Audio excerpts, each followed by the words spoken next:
BBC Sounds.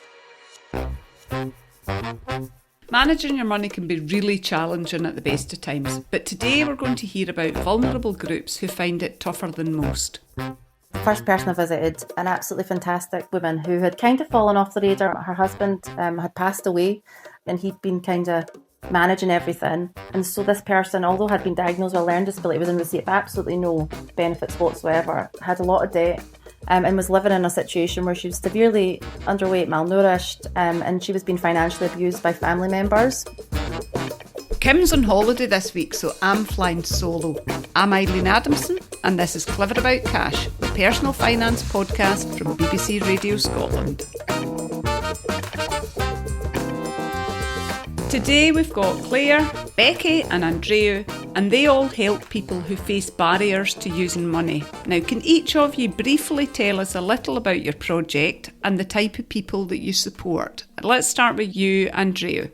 I'm the regional officer of MyBnk, and my job consists in contacting with youth organizations and schools and helping young people, also in primary school, but particularly 16 to 25 years old, that they are in some kind of particular vulnerability, but it's actually some workshops that can help to understand better how money works, how to manage money, which kind of things, which kind of services, which kind of places they can go and get the best deals, and especially to help them to find their own best way to achieve their financial stability or their financial goals, if that makes sense. People who have been in care have got enough kind of barriers to their life, so it's great to know that there's something like that for them. What about you, Becky? So I'm Head of Education School Age at MyBnk, and I'm going to be talking about a project that we did called Money Mechanics. So this was all focused around sight impaired and deaf young people and looking at the barriers that they face in terms of their finances, being able to access things like banks and financial products, and actually barriers to financial education that they have as well. So we find that typically about 90% of blind and partially sighted young people live on the poverty line. So, that's just one of the groups that we're talking about. And it's obviously quite a significant statistic. So we created a project to try and alleviate some of the pressures and help them access financial products and their finances a bit more. And Claire, could you tell us a wee bit about your project, please?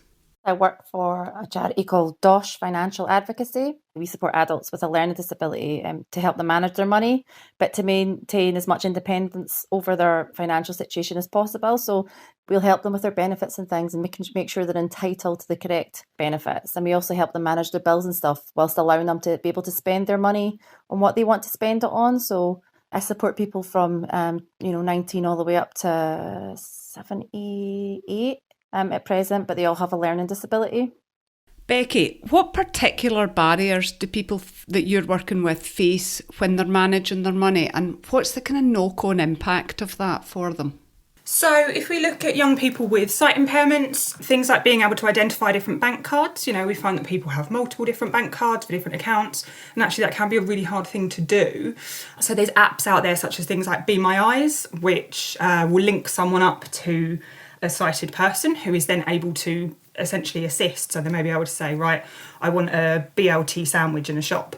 And on the financial side, obviously they can do things like being able to then check their change. It's something that as a sighted person I might take for granted.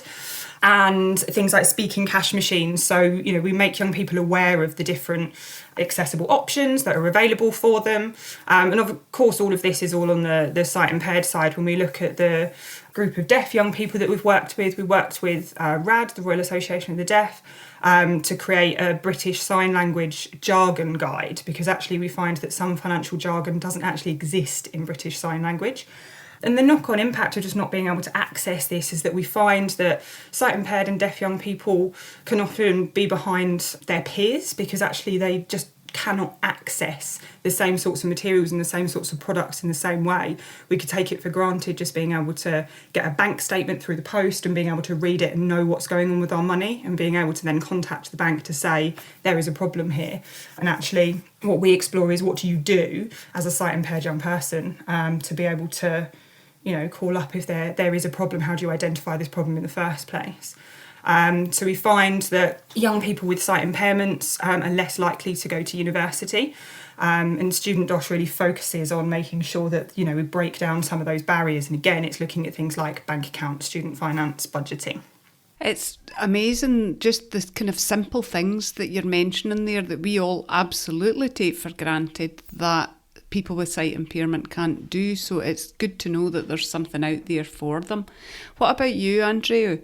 I mean, if we think the first that we can all start to think is every time that we face some confusion about, taking a new bank account, a new savings account, or a credit card, as a regular adult, that we have a normal lives, very often we find this difficult, and we find difficult to choose which is the best deal when we are looking for bills and electricity and gas and all these situations.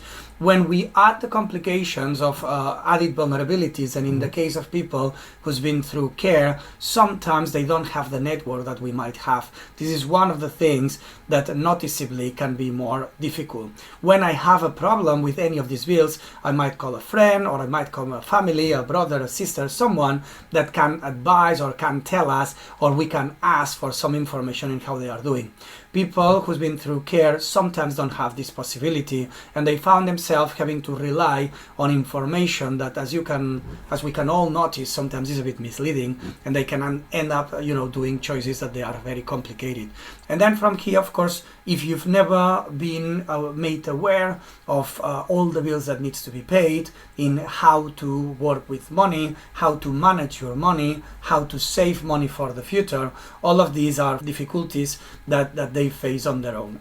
Then there are also some extra bits of information that can be particularly useful. Anyone who's been through care and that at the age of 16 they were in care, for example, they do not have to pay the council tax until they are 26. They are exempt of the council tax. This is quite an important information, because the council tax, as we all know, it's an important bill that needs to be added to our monthly expenditures, and in this case a lot of times this is not made clear enough. So helping everyone to find the right information in help and in things that they can be useful, this is one of the main reasons to do the money works as well. I imagine, Claire, that a lot of the people you're working with who've got learning disabilities might be facing similar barriers. The kind of barriers, and especially during COVID, that's really come to light for us is like just access to cash. Coronavirus really sort of blew it open that access to spending on things that are important to the people we support. For instance, someone with a learning disability might not have access or be able to go online shopping because they might not have a bank card. They might go to the bank every week and withdraw funds from a certain account with their support worker. It's really brought that to light, how difficult it is for people with learning disabilities, especially as we're moving more towards a cashless society.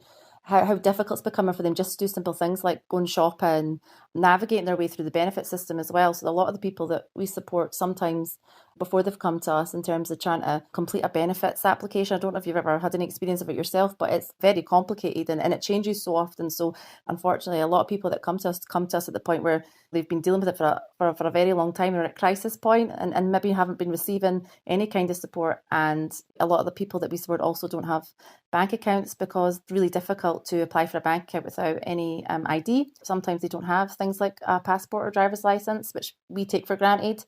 All these things kind of amount up, and especially during the last sort of year, we've seen lots of issues.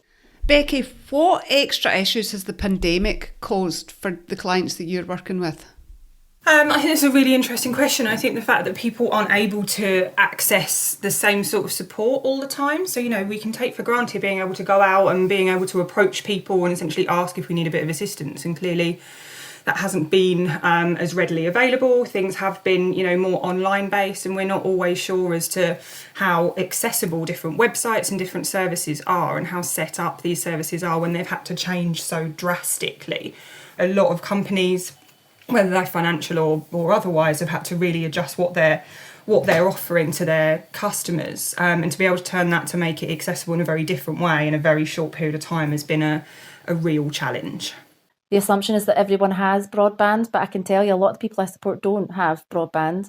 The government were looking at changing that to being a utility, almost considering it as a utility and an essential service. And I think with what's happened in the last year, it really is something that needs to happen. However, not everyone can operate the internet and knows how to work a computer. So we need to have a high street presence still. Unfortunately, the job centres and things are opening up again, but that's been a massive issue. So yeah, all these things. So Andreu, can you tell us, aside from the kind of online work that you've been doing, what is your project able to do for your client group? This very same morning, before coming here, that we were running a bit late, by the way. In this case, I was working with a group. In this case, this group was from Glasgow, where there were several young people with several vulnerabilities and difficulties and stuff that we've talked during the program. The most interesting things that they found today is when we're talking about the APR. So the interest rate when we borrow, when we ask for money, when we get this money for a particular reason, how much we have to pay extra at the end of it. And then we compared interest rates of different type of lenders. We compared interest rates of payday lenders, of some of these ads on the TV, of some credit cards, and then there's always a huge shock when they realize the extent, the importance of looking at that, because as we probably know, all of you, there's a huge amount of high street lenders or payday lenders that they charge an extortionate amount for these credits. And then this is something that, independently of us telling the young people what is the things that they have to do, it is important that they are aware that, of course, borrowing with certain lender have a consequence, and they need to be aware which is the deal exactly, how much more or how much less they are paying. This is something, it's always a hit that all the young people finds incredible, this comparison, these different things, how important it is to look at the small print that sometimes otherwise we would not pay attention. I hope I make sense. You make absolute sense, and it's so good to hear that you are teaching kids about that at an early stage, because if we can avoid people getting into debt in the first place, then it then creates less problems down the line. So it's good to hear that you're doing that. Becky, what about the people that you are working with? How do you help them? If I can, I'll just go back to Andrew's programme, with the Money Works programme. We actually found through independent research, independent evaluation, that we had done on our Money Works programme, there was a 60% drop in average debts of Money Works participants, whereas a control group actually grew 50%. So we've really got some significant impact findings around that programme, and absolutely everything that Andrew's talking about is so important, and it's a really wonderful thing to be in those situations and really see these young people having those sort of light bulb moments and going, oh wow, I can see the impact of this. What we do differently in DOSH to other appointees is that we do a person-centred appointeeship. So we actually we want to get to know the people that we support so that we can support them the best that we can. And that can be quite different to other appointees who it's more an administrative role. But I will get to know the people with support, and we work with their support teams. So we're involved in any kind of meetings when it comes to their support. And we will sit down with the person we support, and we will talk about what's been going well, how they're managing with their weekly transfer. We'll help them with their spending every week. So we pay all their bills, we get their bills set up from DOSH. And then we will also speak to the companies on their behalf. We also deal with any sort of applications for benefits, reassessments and things. We'll also appeal if something's declined, like a PIP, personal independence payment assessment, or something like that. So we do lots of different things, and we call ourselves advocates, but because we are involved in helping support people spend their money how they want to after their bills are paid, and get them into a comfortable place. Now, sometimes you might end up in conflict with family members, I can imagine, because you are trying to promote autonomy for young people, or for people who are sight impaired or have learning disabilities, but they may have depended on other people previously. Is that a situation that you find difficult with people? The thing is that it's about patterns, We are talking about, it doesn't matter how vulnerable the group is, we all may be repeating patterns that we've seen before. So if we had our parents, even if you are not in foster care, but if at home, this is, the poverty trap sometimes, if at home we had bad role models in how to save money, in how to spend the money, it's difficult to break this, and it's difficult to stop stop. If we have young people that they don't have a very positive prospect about their own personal future, about their own health, it's practically impossible that then they start to build a healthy habit in terms of saving or in terms of looking them doing positive about money. If at home again and again they've heard sentences that they were not encouraging to save, if then we have, for example, situations that some people, because they managed to save enough money, they were denied the benefits when they were in furlough or they lost the job, then all of these are things that in our subconscious or in our habits, they leave something there, they leave a certain poison. So definitely, changing these patterns, being able to break this kind of change is something that is not easy. And sometimes, as you said, Eileen, can be very easily, to get in conflict with at home or to feel bad because as you start something new, something positive, this may enter into conflict in the patterns or in the habits that they were at home. And this, in a more clear or more subtle way, all of this can have an effect. And therefore, I haven't encountered directly people who had big arguments at home, but definitely starting to show different possibilities, different ways, and encouraging different habits that the one that may have had before. All of this can create a certain level of conflict, definitely. Becky, what about the people that you're working with? Do you find that there's conflict with family members when you're trying to encourage the people to have a bit more autonomy around their finances, and there's perhaps conflict with other family members who have been used to doing it for them and not encouraging them to be independent? Yeah, absolutely. And I think that's just across the board for young people. It very much depends on the family dynamic, what things are like at home, what the adults are like in the home with the children, whether they are treated like children when they're sort of approaching 18, that kind of thing can have a real impact. And we can find that, young people go and gain an element of autonomy. They can sort of come to sessions, they find out some of this information, they learn, and they're really keen to go and be independent. And sometimes families, are really quite nervous about almost letting them go. And as I say, I think this is across the board for young people, not necessarily just the sight impaired and the deaf communities that we've worked with. A young person going off to university is always a sort of scary prospect for parents and families, and they've got to manage their finances for the first time. And it means that young people often will sort of make their own decisions in terms of how they're going to manage their finances. Parents, people at home might not agree with having a credit card or utilising an overdraft, something like that. And so that can have an impact on how the young person decides to use their money in different financial products and services whilst they are away from the family home. And again, taking on the idea of going to university, these sorts of things can be the time that young people are away from the family home for any sort of prolonged period of time for the first time in their life. So it's an absolutely enormous shift in their independence, full stop. And so I think there's a number of factors that really sort of play into that conflict piece. And do you find that similar with the people you're working with, Claire? Yes, it absolutely can. And it's even sometimes, even support workers who've maybe been doing their role for a long time have a certain way of thinking how things should be in their mind.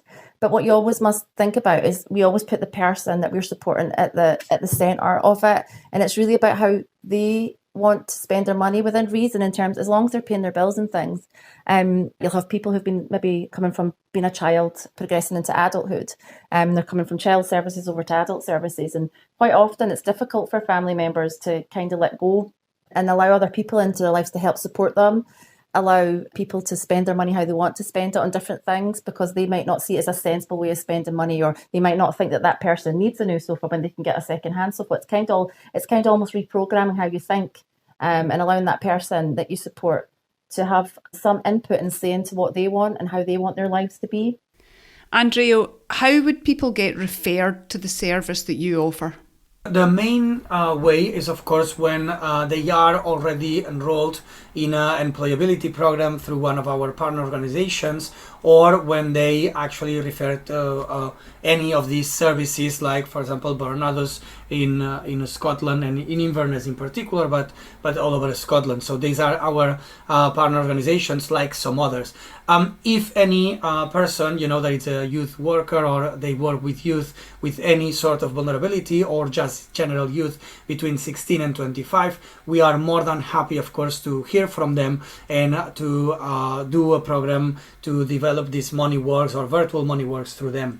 And then we are also starting to do some pilots in doing independent self-enrolling courses.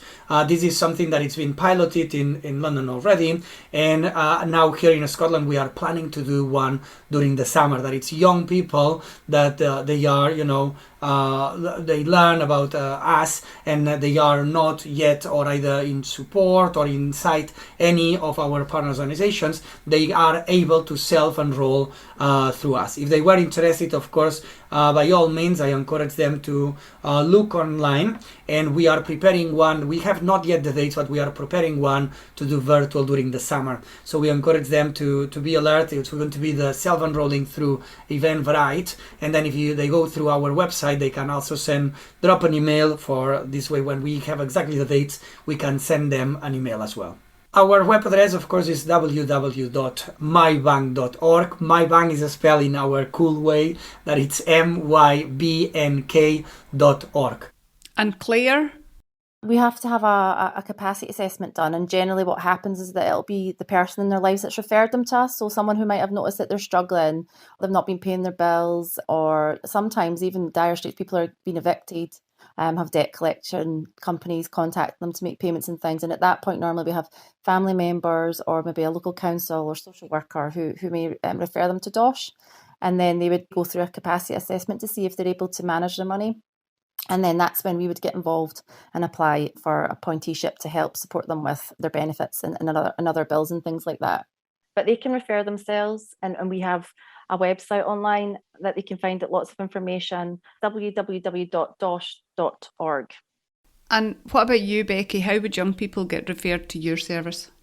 So they can visit moneymechanics.org, and there's a series of free resources that are available on there, as well as reading about the initial project that we'd run. And alongside that, you can visit pocklington-trust.org.uk/student-support, and that will take you through to the TPT Student Support Service, where we produced student DOSH materials for young people with sight impairments that are looking at going to university. Now, the people that you work with, Becky, they've got long-term challenges. So does that mean that your support is there for the long term? I think the materials that are available as part of the Legacy project are designed deliberately for young people to be able to go back to them and to use them as they need them. So actually, we know from working with young people for a prolonged period of time at MyBank that needs are going to change, situations are going to change as your life goes on. And so actually it's an idea of being able to say, right, okay, I've used this piece now, I might be borrowing in a year's time, and so I can go back and I can read a little bit more into this borrowing section, or I can utilise this resource. We've also got things like budgeting resources and spreadsheets that are available on the Student Support Service as part of Student DOSH, and that's designed for young people to take that away and to be able to use it continuously until budgeting becomes part of their day-to-day life. And is that the same for you, Claire?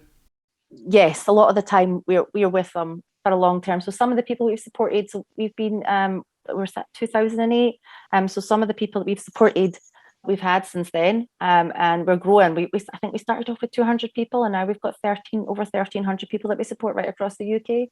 So yeah, we are here for as long as they want our support. There's a huge amount of good work that all three of you are doing for some of the most vulnerable groups in our society. So it's been lovely to talk to you and to hear about that. But what I'd really like to know, it must be so satisfying to work with these young people and to help them.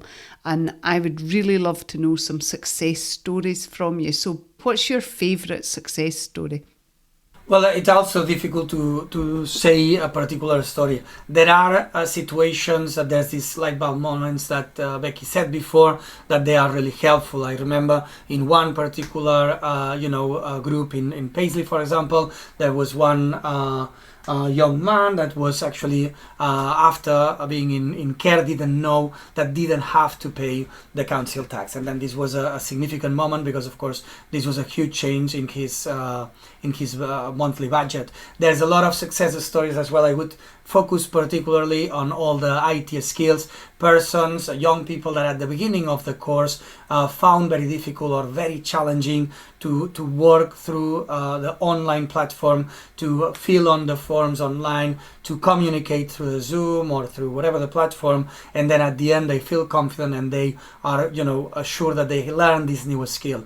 And definitely other particular cases, there was this case of this young lady that had a particularly complicated story about financial abuse. Is something that I don't know if here in your podcast you have talked about it, but definitely something that I would encourage you, if you haven't, to talk more about it, because the financial abuse have very long lasting difficulties. And then in a lot of situations where a relationship, either friendship, either partnership, either family members, there's been with a certain degree or any kind of abuse, there tends to be as well an economic abuse there, that the consequences can last for very long, even when the physical or any kind of abuse has been there. And then there are debts that needs to be done. There's difficulties afterwards to get on with your life. So it's something that in this case we could, during a session, so there was this disclosure, we could find the right place for this person, for this lady in this case, to find help. And she was of course absolutely grateful, and it made a difference in this particular case, for example. We actually did a whole episode on financial abuse and how people can access help and where people can access help. So it's good to know that you are also dealing with that and offering people support for that. What about you, Claire? What is your most memorable success story of all the people that you've worked with? When I first started, the first person I visited, an absolutely fantastic woman who had kind of fallen off the radar, like I mentioned earlier. Her husband had passed away, and he'd been kind of managing everything. And so this person, although had been diagnosed with a learning disability, was in receipt of absolutely no benefits whatsoever, had a lot of debt, and was living in a situation where she was severely underweight, malnourished, and she was being financially abused by family members. And once she came to DOSH, I met her, we sat down, and it took me a very long time. I had to apply for lots of different benefits for her. It took me 10 months to appeal to get backdated payments for her. Lots of meetings and things. We managed to get in a situation. So one year exactly after we started supporting her, she started from quite a lot of debt, thousands of pounds. She no longer has any debt. And she finally got awarded a backdated payment from PIP and Benefits Office of thousands of pounds. She's in a situation now where she's got lots of support in her life. She's eating well. She's got care workers coming every day, and she's got a healthy balance in her bank account, so she can live without the worries of how she's going to pay her bills, how she's going to eat. And, we're always saying, trying to encourage her to buy herself things, because she's never been able to buy herself anything. She's never been allowed to think about what she wants. We've got her a new wardrobe, lots of new clothes. She's decorating her home, and she's just so happy. So it's just the best thing to see, and it totally spurs you on to want to help the next person that comes along. It's really important that vulnerable groups are helped with money, because financial security and financial well-being is equally important to them as to everyone else in society. So it's wonderful to hear about the good work that you're all doing. If you or someone you know has been affected by the issues covered in this episode, there's plenty of advice and support available via the BBC Action Line.